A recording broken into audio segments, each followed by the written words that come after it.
कि ज़िंदगी थोड़ी है, हर पल में खुश हूँ, काम में खुश हूँ, आराम में खुश हूँ।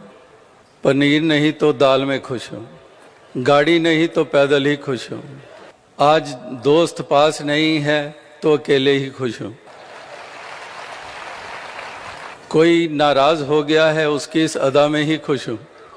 कल तो बीत चुका है, उसकी मीठी याद में खुश हूँ। और कल अभी आया नहीं है, उसके इंतज़ार में खुश हूँ। और आखिर में ये पंक्ति आती है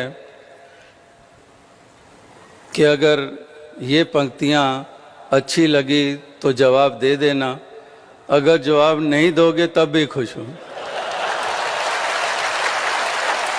तो इस प्रकार से ऐसी मन की अवस्था हर किसी की बने